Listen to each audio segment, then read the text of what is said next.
Il y a des rues, les cônes oranges sont dans le trou tellement il est gros. Il y a certaines routes spécifiques où ils sont vraiment gros. Il faut absolument les éviter, sinon ma roue rentre complètement dedans.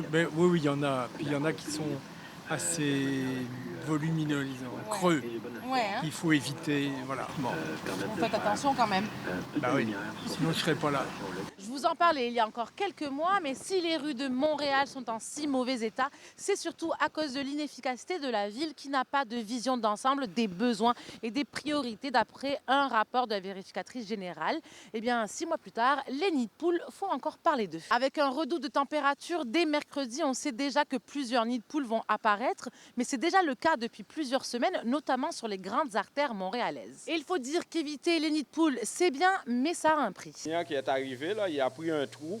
Ça, c'est vraiment un bon nid de trou, nid de poule. Alors, regarde comment que la jante est abîmée.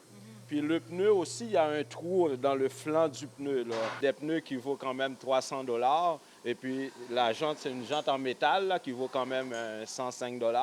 Donc lui, il est pas loin de 700-800 $. Là. Donc hier, on en a eu quasiment une dizaine de gens qui ont eu des crevaisons à cause des nids de poules. Là. Alors on est sur l'avenue Papineau, sur le plateau, et en même pas 3 minutes, on est tombé dans une dizaine de nids de poules qui sont assez profonds et ça ne s'arrête vraiment pas. Lorsqu'on a des périodes de redoux, la formation de nid de poule, il faut être toujours attentif où on peut définir notre trajectoire. Il ne faut pas tomber en ce que j'appelle la conduite avec de l'attention sélective. Souvent, les gens prennent pour acquis qu'avec les systèmes de contrôle de stabilité, d'ABS, tout ça va faire la différence, mais ces systèmes-là ont des limites. Au Québec et notamment à l'École de technologie supérieure de Montréal, on étudie le bitume, son entretien et sa résistance. L'école devrait recevoir un dôme qui reproduira les variations de chaleur du très chaud et du très froid jusqu'à moins 20 degrés, et ça, c'est unique au monde. Donc ici, c'est un laboratoire pour faire des essais en accéléré. Et là, ce qui manque qu'on n'a pas autour, c'est une enceinte climatique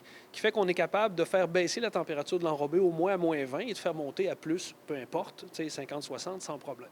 Donc on va être capable de simuler toutes les conditions climatiques qu'on a en fait au Canada. On a un retard. Nos matériaux ne sont pas de moins bonne qualité. Les entreprises ne sont pas moins compétentes. Le 311 a enregistré 14 443 plaintes liées au nid de poule en 2025 et seulement pour le mois de décembre 2025, 821. À Montréal, Lila Mouche pour Nouveau Info.